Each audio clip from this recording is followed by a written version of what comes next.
तब पैसे कैसे कमाते थे? बिकॉज मैं 2003 से बीट्स बना रहा हूँ। 2003 में लोकल रैपर्स थे दिल्ली के जो इंग्लिश में गाते थे, उनके लिए बीट्स बना रहा था। Just a music producer, never wanted to sing, never wanted to write. मुझे पता भी नहीं था लिखते कैसे हैं, वो धीरे धीरे हुआ 4-5 साल में। 2003 में मैं हिप हॉप बीट्स बनाता था लड़कों के लिए, अंडरग्राउंड वो सब गाते थे। उस टाइम हिंदी रैप तो था ही नहीं, एग्जिस्ट ही नहीं करता था, इंग्लिश में गाते थे सारे लड़के। तो उसके बाद 2005 में मुझे पहले गाने का मौका मिला अशोक मस्ती जी के साथ, खड़के गिलासी तेरे नाते, ठेके तेरे ते खड़के, सो दैट टंग डंग डंग, that was my first song as a music producer and a singer in English.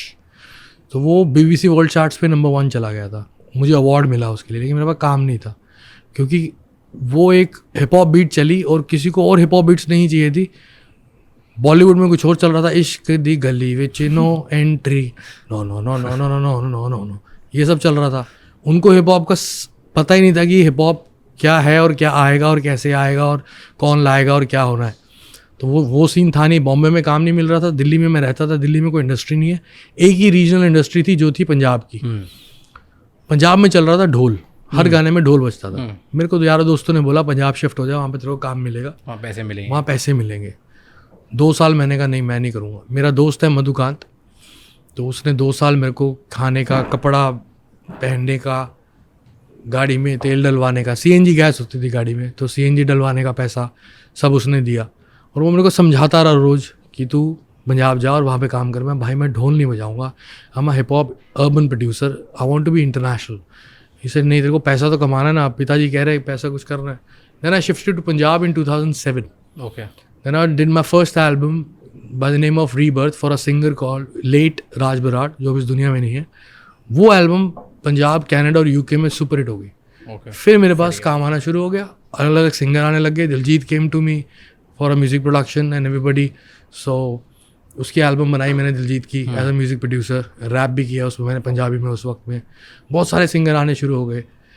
फिर कुछ गाने मैं ऐसे बनाता था जो बहुत अर्बन थे, लिखना शुरू हो गया था मैं, तो वो कोई गाता नहीं था। उसमें गाना बनाया था मैंने ब्राउन रंग, किसी ने नहीं गाया। फिर मैंने जब गाया, फिर तब से मेरी शुरुआत हुई as a solo independent singer, music producer में था और राइटर और परफॉर्मर की।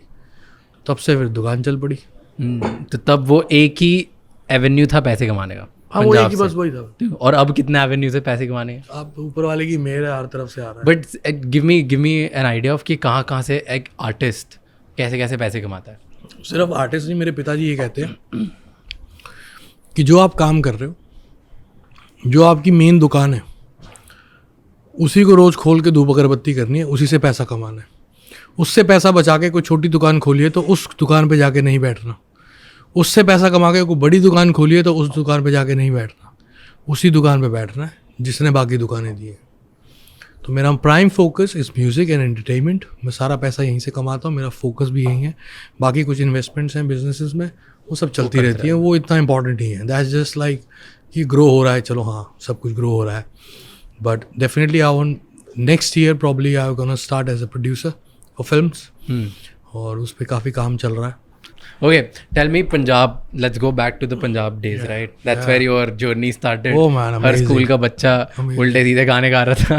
That was like the fun times, right? तो उस टाइम पे अब 4-5 लोग साथ में काम करते थे ना, क्या था उसका नाम? माफिया मुंडीर।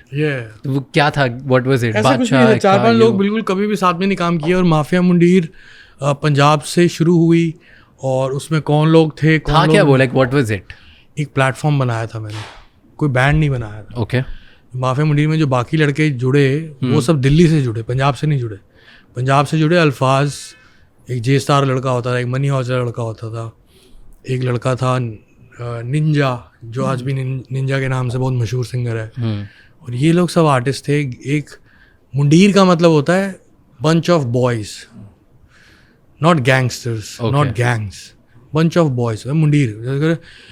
अब एक लड़का खड़ा होता है तो लोग बोलते हैं ना लड़का खड़ा है, 4-5 लड़के होते हैं, लड़के खड़े, यार उधर चलते यार वहाँ लड़के खड़े, यार उधर मत जाइए वहाँ लड़के खड़े। तो पंजाबी में बोलते हैं मंडीर खड़ी है।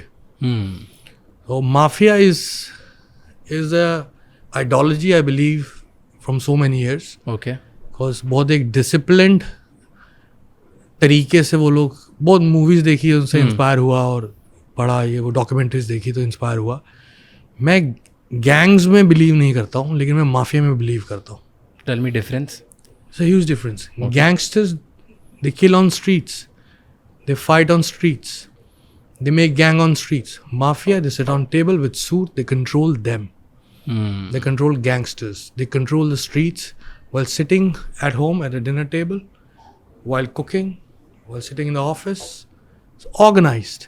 They are organized criminals. But मेरा influence crime से नहीं है, उनकी आइडियोलॉजी से है. कि वो, और सबसे बड़ी आइडियोलॉजी जो मुझे पसंद थी, जिस वजह से मैं आज माफिया मुंडीर की पहली बार बात कर रहा हूँ किसी भी प्लेटफॉर्म पे, मैंने आज तक नहीं करी. सब मुझे सवाल पूछते हैं, मैं मना कर देता हूँ. कई आर्टिस्ट क्लेम करते हैं कि हमने माफिया मुंडीर बनाई, हम माफिया मुंडीर है. माफिया मुंडीर का सबसे पहला प्रिंसिपल क्या था और माफिया का सबसे इंस्पायर्ड प्रिंसिपल क्या है जिस वजह से मैंने ये नाम रखा, which is respect your hierarchy. जो लड़के ये बोलते हैं कि हम माफिया मुंडीर में थे और मुझे हनी बोलते हैं, वो माफिया मुंडीर में कभी थे ही नहीं. अगर वो मुझे हनी पाजी नहीं बोल सकते, मैं ही नहीं कह रहा मेरी इज्जत करो. अगर तुम कह रहे हो तुम माफिया मुंडीर थे, तो तुम हायरार्की के प्रोटोकॉल को तो पकड़ो. तुम कह रहे हो हनी सिंह था, हाँ हनी सिंह ने शुरू किया था, नहीं हमने शुरू किया था. हनी सिंह भी था, हम भी थे, ये भी था, वो भी था, वो भी था, सब बोलते हैं. मैंने आज तक किसी भी टेलीविजन पे, किसी भी कैमरा के सामने बात नहीं बोली. तो अगर आपको कहते हो कि आप माफिया मुंडीर थे, तो आप माफिया मुंडीर की आइडियोलॉजी है which is respecting your hierarchy. ये नहीं कि आप मेरी रिस्पेक्ट नहीं कर रहे, जो मेरे से नीचे वाला, उससे नीचे वाला उसकी भी नहीं कर रहा.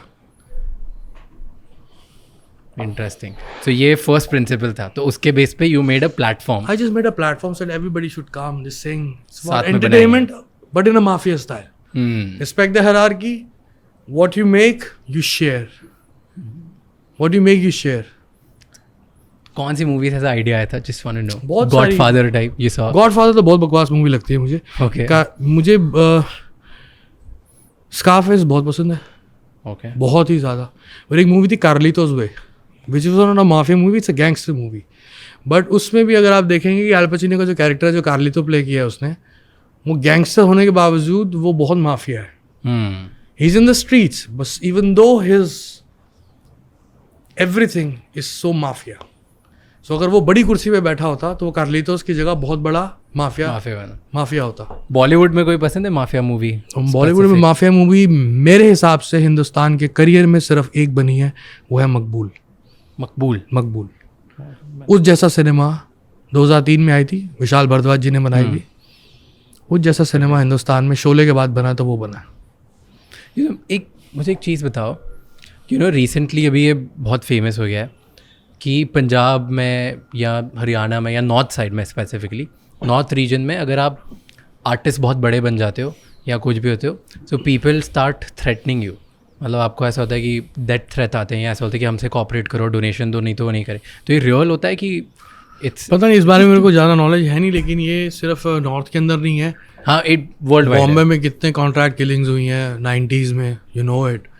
एवरीबडी इज़ लाइक, बहुत बुरा हाल था यहाँ. तो सिर्फ म्यूज़िक इंडस्ट्री या फिल्म इंडस्ट्री की नहीं बात, बिल्डर्स किसी को नहीं छोड़ा इन लोगों ने. तो are you scared, like have you ever thought about it कि दैट आर यू स्कैर्ड कि भाई कभी हुआ ऐसा? यार मौत से तो डर लगता है, और सच बताऊँ तो सिर्फ मौत से डर लगता है, और किसी चीज़ से नहीं डर लगता. कुछ भी, किस सिर्फ मौत से डर लगता है. ऐसे कभी कुछ हुआ है इंसिडेंट? नहीं अभी तक. नहीं, ऐसा कुछ तो नहीं हुआ. लेकिन मौत देखी है नज़दीक से काफ़ी बार. इलैबोरेट अगर आपको बता रहे हो तो कोई था यार, वो बड़ा डार्क फेस था, मैं बात नहीं करना चाहूँगा. जब मैं 7 साल बाइपोलर डिसऑर्डर और साइकोटिक सिम्टम्स में घर पर रहा हूँ 5.5 साल, तो वो बहुत, मतलब मैं तो एक वक्त पे मौत से इतना डर के भी फियर में चला गया था. मैं फियर सिम्टम्स आते रहे बहुत ज़्यादा. इस लाइट से भी डर लग रहा है, झूमर से भी डर लग रहा है, ये हो जाएगा, वो हो जाएगा, ये हो जाएगा. तो ऐसा लगता था कि यार मौत ही आ जाए. तो ऐसा भी हुआ, लेकिन फाइनली वापस है. जाको राके साइयाँ मार सके ना कोई. I have seen that very closely as well, because one of my very close family members have gone through the phase of this, and in I think one of your interviews you've spoken about कि you used to take a medicine called Shizopin. So I've seen that. मैंने उसका repercussions देखे हैं, उसके consequences देखे. So I can understand what you were going through because I've seen such मेरी documentary में मेरे हिसाब से तकरीबन 12 से 15 मिनट का पूरा सेशन है, जहाँ पे मैं दवाइयों के बारे में बता रहा हूँ और अपने एक्सपीरियंसेस के बता रहा हूँ। और मुझे लगता है कि जितने भी बच्चे मेंटल हेल्थ से वर्ल्ड वाइड जूझ रहे हैं और उसको फेस करें, कोई चीज़ समझ में नहीं आती। वर्ल्ड के 7 डॉक्टर लगे थे मुझ पे, 7 फ्रॉम द वर्ल्ड। मेरा केस भी बहुत ख़राब था, केस बहुत ज़्यादा ख़राब था मेरा। और शुरू के 3.5-4 साल तो समझ ही नहीं आया डॉक्टर्स को कि ये तो, इसको बस दवाई खिलाते रहो, सुलाते रहो और खाना खिलाते रहो, दैट्स इट, ख़त्म है, ख़त्म। Some system come back like what? धीरे धीरे हुआ यार, अपने आप डॉक्टर चेंज हुआ मेरा, मेरी लाइफ में कुछ बदलाव हुए बहुत अच्छे। माँ बाप की दुआएं थी, दोस्तों भाइयों की दुआएं थी, फैंस की दुआएं थी कि वापस मेरे को लाना चाह रहे थे।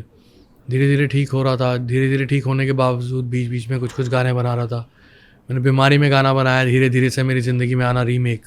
इंडिया का पहला 200-300 मिलियन था कुछ वो।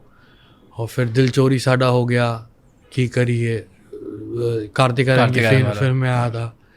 फिर मैंने थोड़ा और बेटर होकर मैंने कहा इंडिपेंडेंट करूँगा। फिर सैया जी मेरा एक गाना आया था, बट मैं मोटा था, चल नहीं रहा था, मतलब गाना चल रहा था लेकिन मज़ा नहीं आ रहा। धीरे धीरे तो ये थोड़ी थोड़ी चीज़ों से हाँ ओके धीरे धीरे हो गया। ओके टेल मी, आप सिद्धू पाजी से मिले थे? नहीं, मैं मिला नहीं। भाई से मेरी 2 बारी बात हुई थी, और वो जब 2 बारी दिल्ली में आया था तो मैं दिल्ली में ही नहीं था, तो उससे मुलाकात नहीं हो पाई मेरी ज़्यादा। फ़ोन पे भी बहुत छोटी बातें हुई हैं, मतलब डिटेल बात नहीं हुई खास। कभी इतना क्लोज नहीं था? नहीं था, नहीं। I wanted to understand his ideology वगैरह। ठीक है, let's go to your initial phase. Okay, क्योंकि तब है ना स्कूल में बड़े वॉल्यूम 1 वॉल्यूम 2 में गाने आते थे और बच्चों को मतलब पता नहीं होता, तो हम लोग सब कूल बन के पूरे सारे boys club used to sing those songs. तो एक टाइम पे गया था आपकी ब्रांडिंग ऐसी हो गई थी कि भाई हनी सिंह यही गाने गाते हैं, राइट? कि हनी पाजी हैं तो मतलब वो यही करेंगे और यही गाने गाते हैं। सो ये सोचने के बाद you wanted to turn around your image कि नहीं, गाने तो जो कौन सी इमेज चेंज करी मैंने? कौन सा गाना गा दिया मैंने? इसके बाद काफ़ी पॉपुलर कमर्शियल गाने गा दिए जो बहुत पब्लिक में आप सुन सकते हो, पार्टी कर सकते हो। मैंने तो गाए वही हैं, और कोई गाना गाया नहीं मैंने। अच्छा, तो volume 1 volume 2 was not a song? Never. Oh, तो तो उसके साथ एसोसिएशन क्या था? एसोसिएशन इसलिए हुई क्योंकि एना वीना डोप शो मारा करो, बिकनी में लड़की यॉट पे नाच रही है और मैं उसमें बोल रहा हूँ चक्को चक्को चक्को कोई फ्रेश नहीं हो मिलना। मैंने एक मजाक किया, चक्को चक्को चक्को कोई फ्रेश नहीं हो मिलना। उसके खिलाफ प्रोटेस्ट हुए। फिर एक गाना था एक और, हाँ, बलात्कारी, वो भी मैंने नहीं गाया, उसके ऊपर भी मेरे ऊपर केस हुआ। मैं कभी बोला नहीं, अगर मैं बोलता तो बात वहीं रुक जाती। क्यों नहीं बोला, क्या था सीन? मैंने कहा चल रहा है चलने दो, मेरे को क्या ज़रूरत पड़ी, मैं अपना काम कर रहा हूँ। कभी बोला ही नहीं मैं। अब जाके एवरीथिंग ओपन अप। मैं वो न्यूज़ चैनल पे बैठ के 5 स्लाइड पे बैठ के ये नहीं करना चाहता, नहीं ये मैंने नहीं कहा, ये मैंने नहीं कहा, इसका मतलब ये नहीं है, इसका मतलब ये है, इसका मतलब वो नहीं है, इसका मतलब है। मुझे नहीं करना था वो। मैं वक्त आएगा एक कैमरा पे एक माइक पे बोलेंगे, उसके लिए क्या हो जाएगा, मुझे ऐसा बोल देंगे कि ये मिसोजिनी करता है, ये यूथ को बिगाड़ रहा है, ये अल्कोहल ड्रग्स पे गाने बना रहा है। वो सुन रही है। मैंने लड़कियां देखी चरस भरती हुई 2009 में दिल्ली में। मैं चंडीगढ़ में रहता रहा, मैं दिल्ली आता था तो वो चरस भर रही होती थी। तब मैंने गाना लिखा था एना वीना डोप शो मारा करो। मैं उस लड़की को मना कर रहा हूँ कि ये डोप शो मत करा कर, लेकिन हनी सिंह बनाता है गाने डोप शो। गा लो भाई, प्रमोशन दे रहे हो तुम। So do you believe in this कि हर promotion, good promotion, bad promotion होता है? It depends upon you. अगर आप, What do you believe in? देखो पता क्या होता है, लोग बहुत बिलीव करते हैं इमेज में। हिंदुस्तान में बहुत है, बहुत सारे मशहूर लोग इसमें बहुत ज़्यादा बिलीव करते हैं। मैं उस चीज़ में बिलीव नहीं करता कि बदनाम हुए तो क्या हुआ, नाम तो हुआ। मैं क्या हूँ, मेरा कोर क्या है? मेरा कोर घटिया नहीं है, ये मुझे पता है, मुझे किसी को बताने की ज़रूरत नहीं है। अगर मैं आपको बोल रहा हूँ कि कुंडी मत खड़काओ राजा, सीधा अंदर आओ राजा, तो अगर इसको आप गलत ले रहे हो तो आप घटिया हो, मैं घटिया नहीं हूँ। True. देखा एक ख्वाब तो ये सिलसिले हुए, फूल, लेडी सिंगर बोल रही है, फूल भी हो दरमिया तो फासले हुए। लड़की कह रही है कि मुझसे इतना चिपक जा कि फूल भी ना आए बीच में। क्या है ये? गुलजार साहब, बीड़ी जलाई ले जिगर से पिया, जिगर में बड़ी आ गए। फीमेल आंसर, फीमेल सिंगर गा रही है, गुलजार साहब लिख रहे हैं 400 लोगों के आदमी, गंदे गंदे लोगों के बीच में